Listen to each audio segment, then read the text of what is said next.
Adom TV Badwam na uguso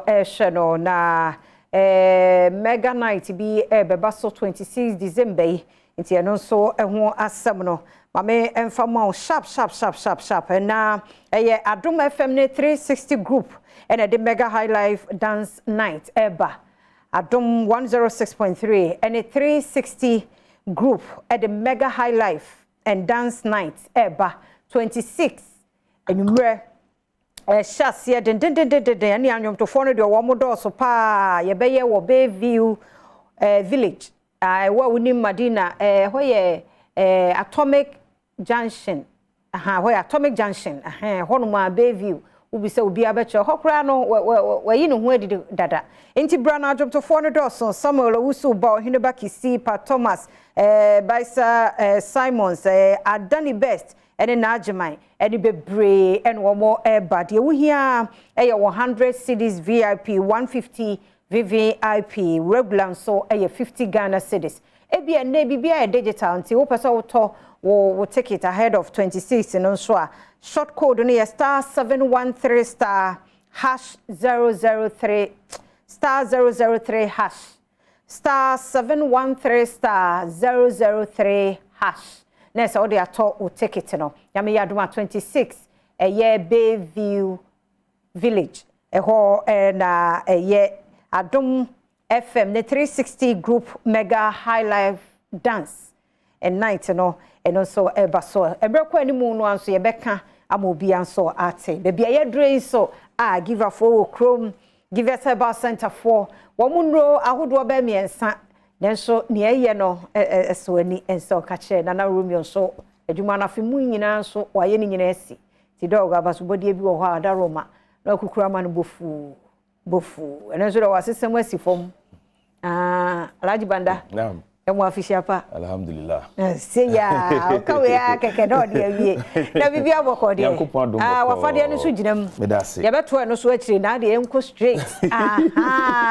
medase give us nyami shira na yema ahwefo nyina afisha pa no payi na yenda obi ase mesro se we dey under just 30 seconds mamenda de wasisi mase ye fen sonolisia trend sonolisia trend e wo Bulagatanga Boku Road no so hono mbuto nyame hirawo se ene wa ma se real African yankopon hiramu pa na anopai me baya masem nyina ne se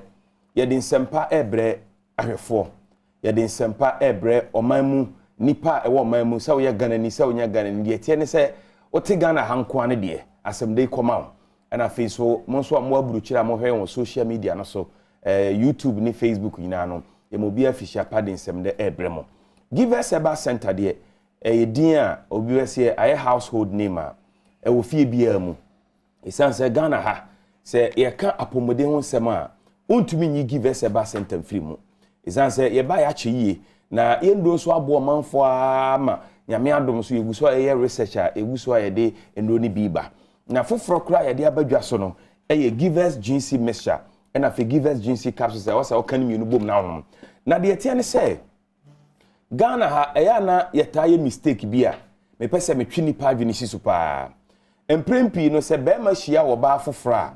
O hia wo ba foforo na within 1 week no abribi obekọ oba no ho bia no obo no ho ban se bi o hye de efe no condom no. Na o de abo no ho ban. Ubusa na o se o se afe na ma hia onti no. Me hye da ni mu yi onti no. Ma me mo me ho ban na. Eja ewiase ho. Nto babo no ho ban na 1 week after 1 week no so say there ma ji wadi ntino metima yi rubber na to ne abo no raw na abo no raw na bibia so nkire say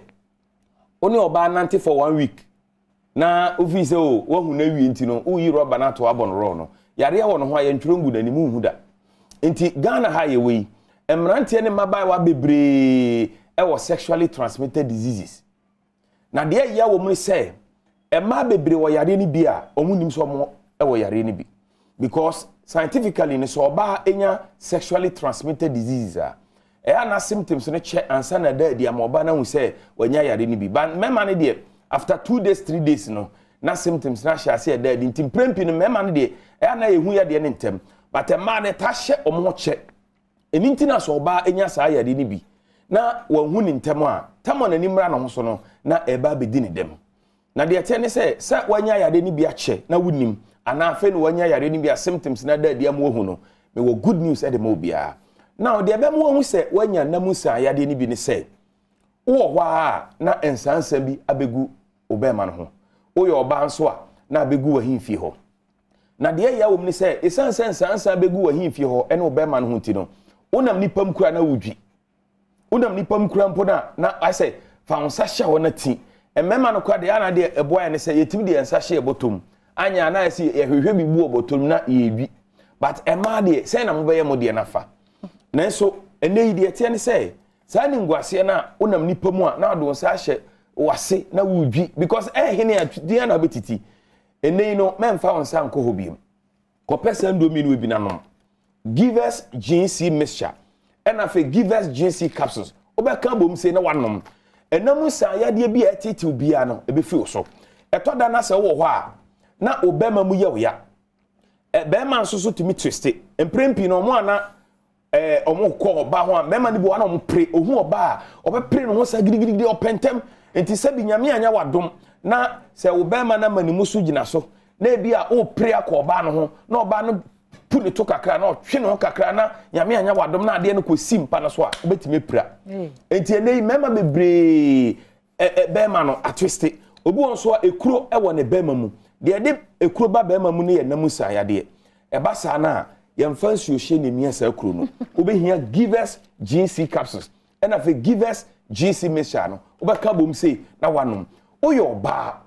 na enei I say ensuo bi egu oye bema onso so obedwonso a na esufita bi de akire ni nyina kire wo se wanya yade wonya give us GC mixture any give us GC capsules na kabom se na no mo a ebedi wasema bo akama pa wo hwa na se ensuo bi egu ebeduru anwumre na abekwa kodu fie no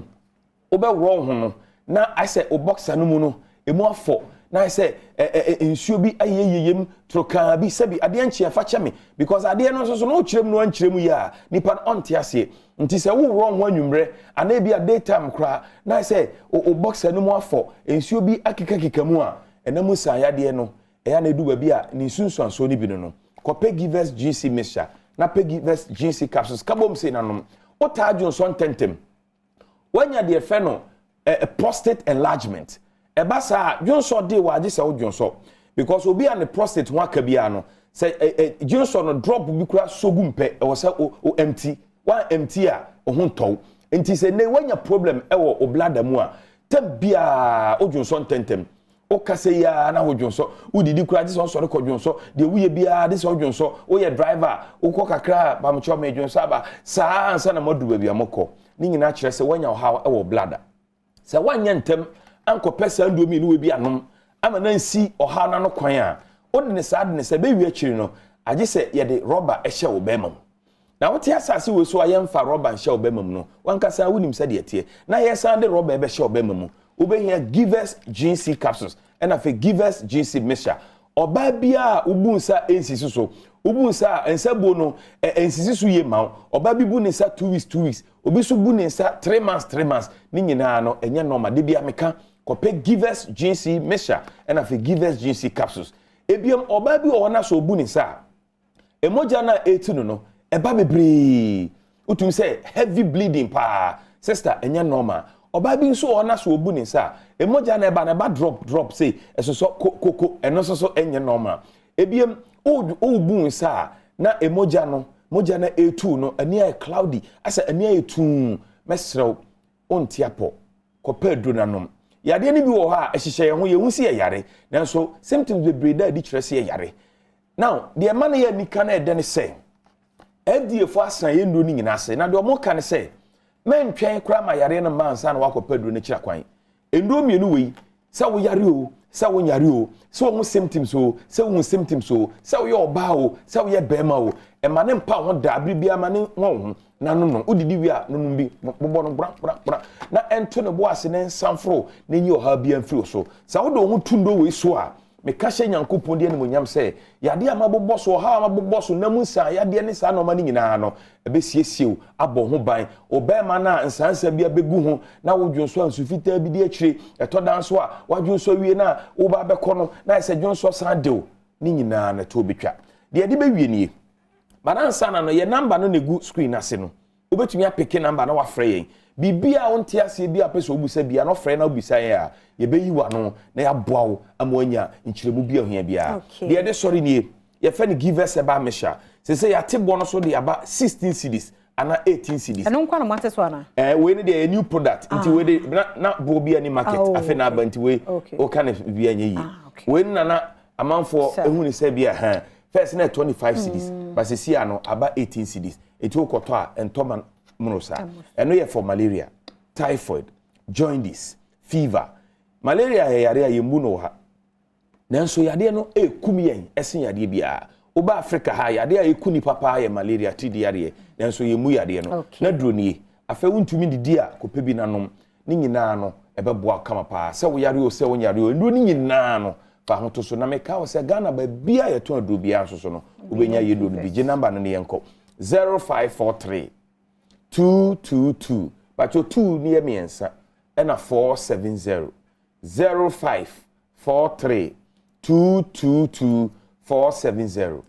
na fe yankasa yamenshira won so 18 na Romeo Kasama give us Herbal Center room no anywhere hai ye do ma se papa pa ma menye sankrato yimra de wo no so hia sauti ye kwaba